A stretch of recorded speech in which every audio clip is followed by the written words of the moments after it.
పంచాయతీ రోడ్లు ఒకే వరుస రోడ్లు, ఇరుకైనవి, వంకర టింకర రోడ్లు,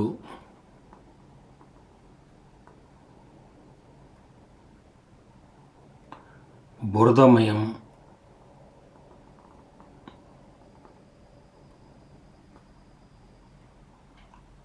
గుడ్డి మలుపులు, గుంతలు,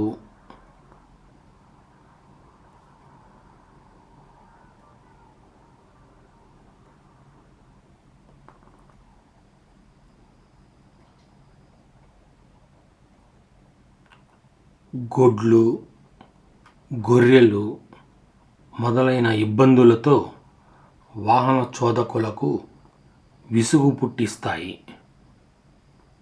ఇవి ప్రయాణానికా, పైకి పోవడానికా?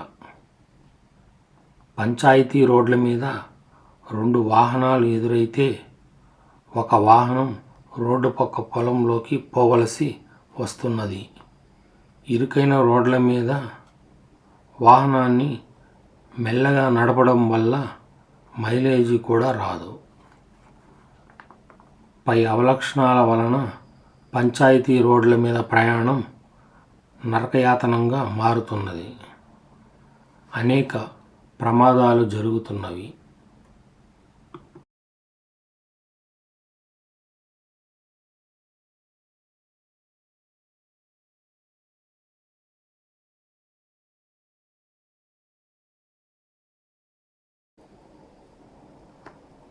జాతీయ రహదారులు 4 నుంచి 20 వరుసల వెడల్పు కలిగి ఉంటాయి.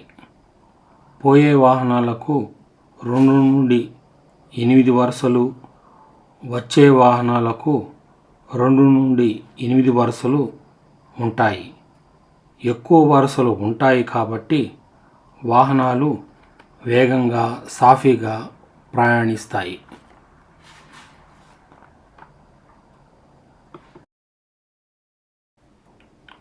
ఈ 2 రకాల రోడ్లు చూసారుగా, ఎంత వ్యత్యాసం!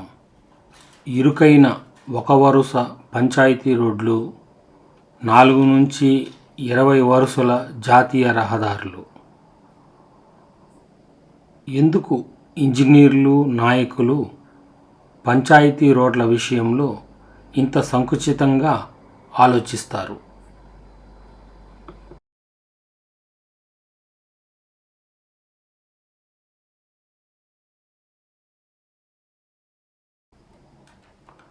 నాయకులకు, ఇంజనీర్లకు ఒక విజ్ఞప్తి: పంచాయతీ రోడ్లను కనీసం 2 వరుసల వెడల్పుగా చేయండి. రోడ్డుకు ఇరువైపులా పాదచారుల కోసం స్థలం వదలండి. ప్రతి పంచాయతీ రోడ్డు కనీసం 2 వరుసలు కలిగి ఉంటే ప్రయాణం ఎంత హాయిగా ఉంటుందో.